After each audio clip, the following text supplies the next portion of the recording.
All right, now make yourselves comfortable. Perhaps dim the lights a little. We live in an age saturated with images, don't we? Billions of digital snapshots taken every day, capturing fleeting moments, shared instantly, forgotten just as fast. It makes photographs seem disposable, trivial, almost.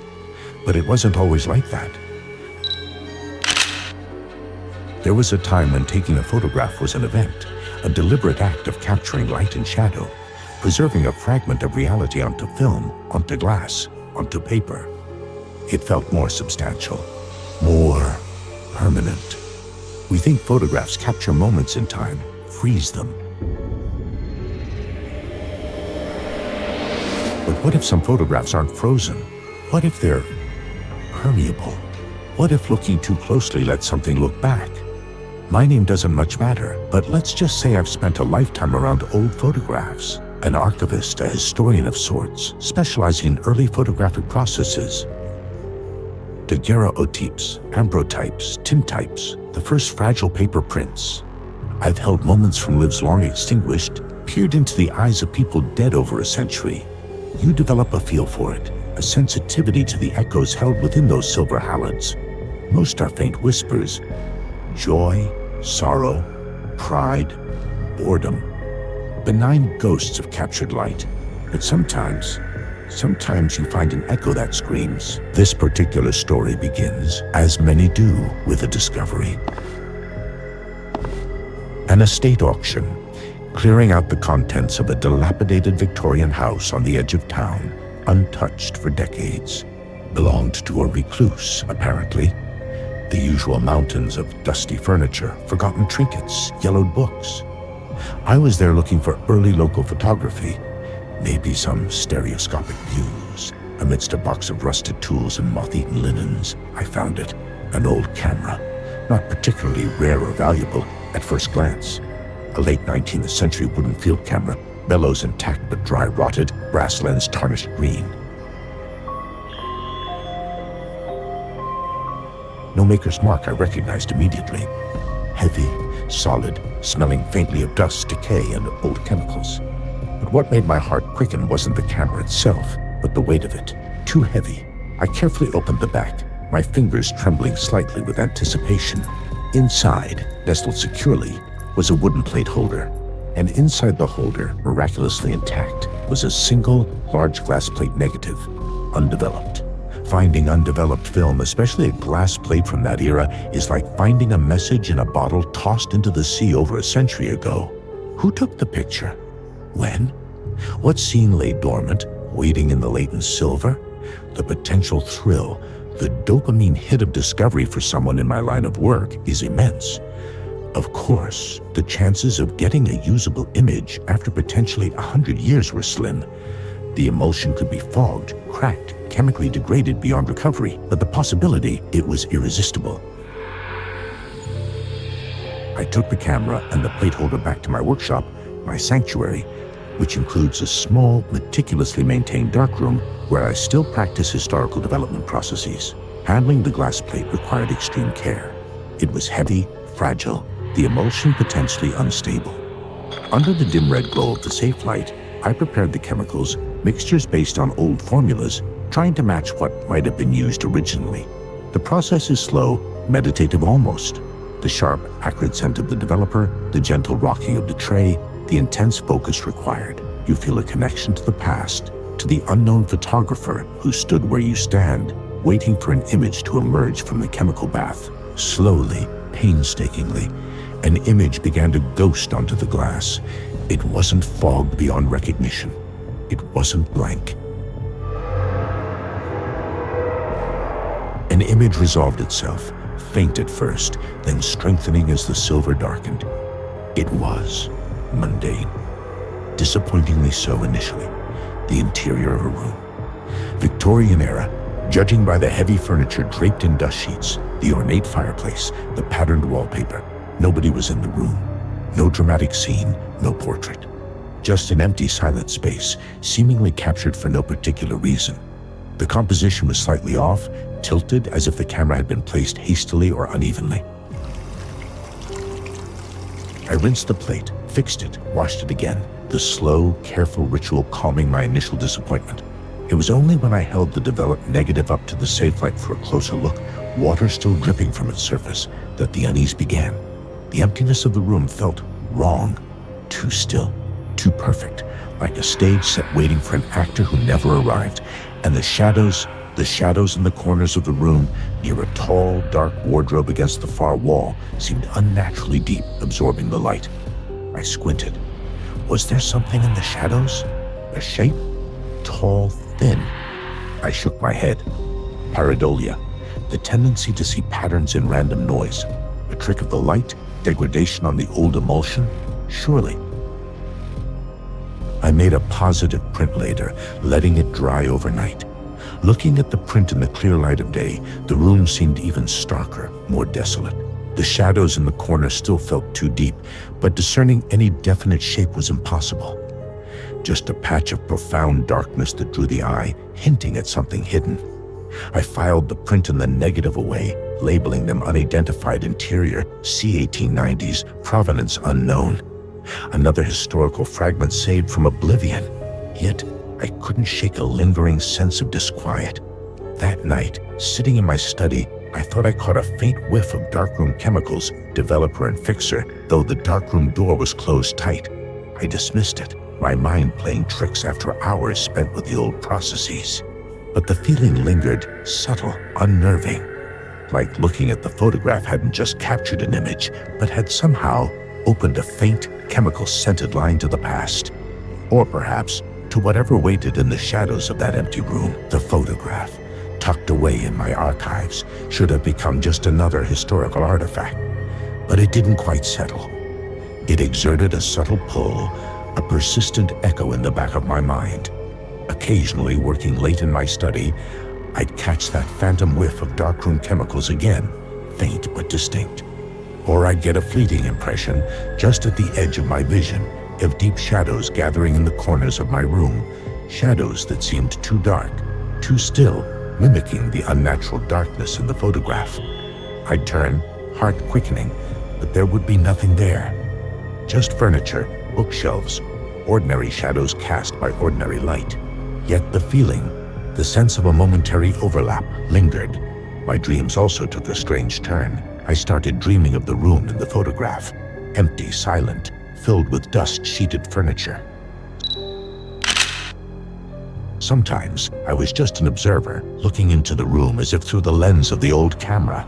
Other times, I was in the room, walking across the creaking floorboards, the air thick with dust and the faint scent of decay and old chemicals. The shadows in the corner by the wardrobe were always there, a patch of absolute blackness that felt alive, watching.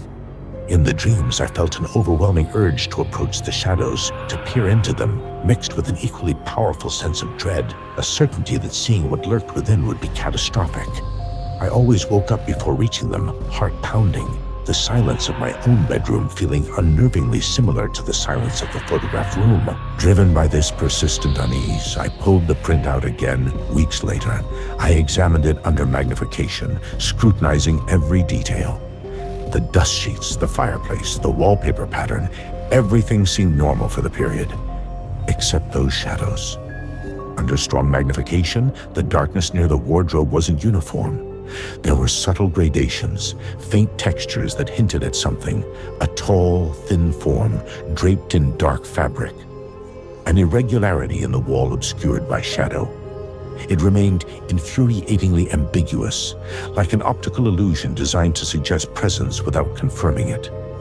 Was the original photographer trying to capture this ambiguity, or was it an artifact of the old lens, the unstable emulsion, the passage of time? Frustrated, I decided to research the camera itself. Perhaps identifying the maker or the model could offer clues. Cleaning the tarnished brass lens revealed faint, intricate engravings around the rim. Not a manufacturer's name, but a series of interlocking symbols, vaguely alchemical or esoteric in appearance. Strange for a piece of photographic equipment. I cross-referenced the symbols in obscure historical texts and online databases dedicated to arcane imagery. It took days, but I finally found a partial match in a privately digitized collection of papers belonging to a late 19th century spiritualist society known for its controversial experiments into spirit photography and capturing ectoplasmic manifestations. The symbols were associated with a specific member, a disgraced physician turned occultist named Dr. Elias Thorne, who claimed to have developed a photographic process capable of capturing not just light, but psychic residue, emotional imprints, even glimpses into other dimensions. His claims were dismissed as pseudoscience and fraud by his contemporaries, and he vanished from public record around the turn of the century. Could this be his camera? Designed not just to photograph a room, but to photograph its essence, its hidden occupants. The idea sent a chill down my spine. If Thorne's claims held even a kernel of truth, what had this camera captured in that empty room? What psychic residue resided in those unnaturally deep shadows? The photograph wasn't just a picture of an empty room. It was potentially a window, a captured moment of presence. And by developing it, by looking at it, had I somehow reactivated it, focused its attention? That night, the phenomena escalated. The smell of darkroom chemicals in my study was stronger, persistent. The shadows in the corners of my vision seemed darker, lingered longer. And then, something new. I was looking at the photograph again, laid out on my desk under a bright lamp, trying to reconcile the image with the knowledge of Thorne's bizarre theories. As I stared intently at the shadowed corner near the wardrobe in the print, the image seemed to ripple. Just for a fraction of a second, like heat haze rising from pavement. The shadows deepened, momentarily seeming to swell outwards from the confines of the photograph. Simultaneously, the corner of my own study, diagonally opposite where I sat, plunged into sudden, unnatural darkness. The lamp on my desk flickered violently. A wave of intense cold washed over me, accompanied by that familiar, heavy sense of being watched, but magnified tenfold, filled with a cold, calculating intelligence. It felt like the barrier between the photograph and my reality had momentarily thinned, become permeable. The shadow in the print, Thorne's captured residue, was attempting to project itself, to reach out. I recoiled from the desk, knocking the print to the floor. The darkness in the corner of my study receded instantly. The lamp steadied, the cold lessened, though the room remained chilled. The oppressive presence faded back to its usual low hum of unease. But the connection had been made explicit. Looking at the photograph, focusing on the shadows, had somehow created a bridge. The entity, or echo, or whatever Thorne had captured on that glass plate negative over a century ago, wasn't just trapped in the image anymore. It knew I was looking, and it was looking back, trying to find a way through the lens, through the print, into my world. The photograph was no longer just a window. It was becoming a doorway, and I had unwittingly turned the key just by looking too closely. The photograph became a source of pure dread. I couldn't bring myself to destroy it. The archivist in me recoiled at destroying a unique historical artifact, however tainted. Yet, I couldn't bear to look at it, knowing that each glance might strengthen the connection, widen the aperture through which that shadowed entity peered, might even allow it to further impose itself on my reality. I sealed the print and the glass plate negative in an opaque, acid-free archival box, taping it shut securely. I then buried the box deep within my storage archives, behind rows of mundane historical documents, hoping that physical distance and obscurity might weaken the link. Out of sight, out of mind, or so I desperately hoped. For a while, it seemed to work. The phantom chemical smells faded, the unnerving shadows in the corners of my vision retreated. The oppressive sense of being watched lessened, returning to a barely perceptible background hum. My sleep became less troubled, the dreams of the empty room less frequent, less vivid. I tried to convince myself it was over, that sealing the photograph away had contained the phenomenon, broken the circuit Thorne's bizarre camera had created. I focused on other projects, immersing myself in less disturbing aspects of photographic history, but the respite was temporary. It was subtle at first. An object on my desk slightly moved from where I'd left it overnight.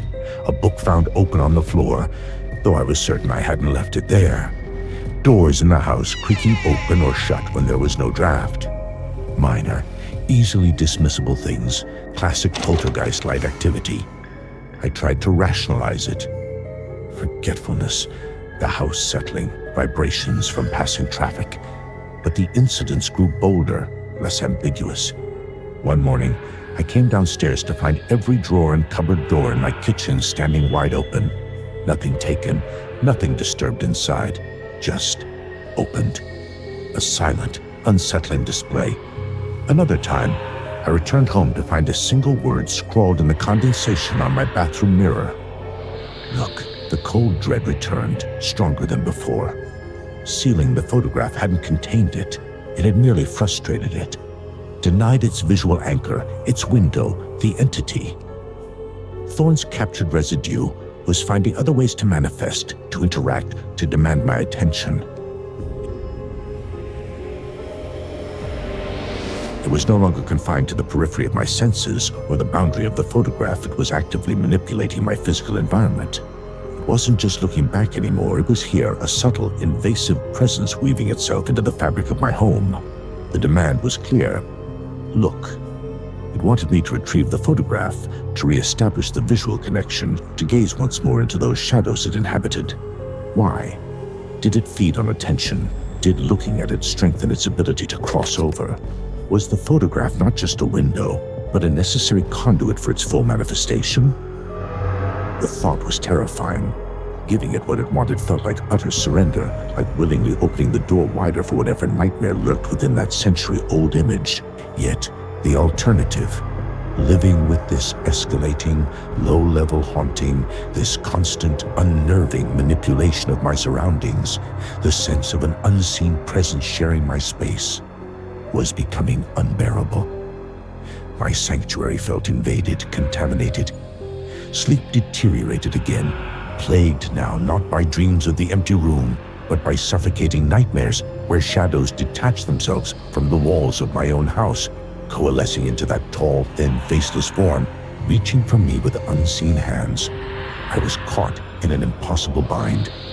Ignore the entity and endure its increasingly intrusive haunting, or obey its silent command, retrieve the photograph, look into its depths, and risk, what? Complete manifestation, possession?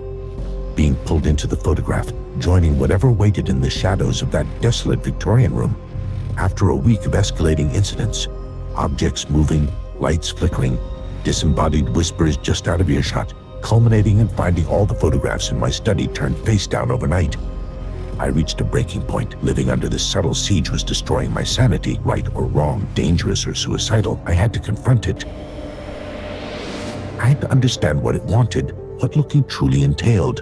With trembling hands and a heart filled with icy dread, I went to my archives. I located the sealed box. The tape felt brittle, the cardboard cold.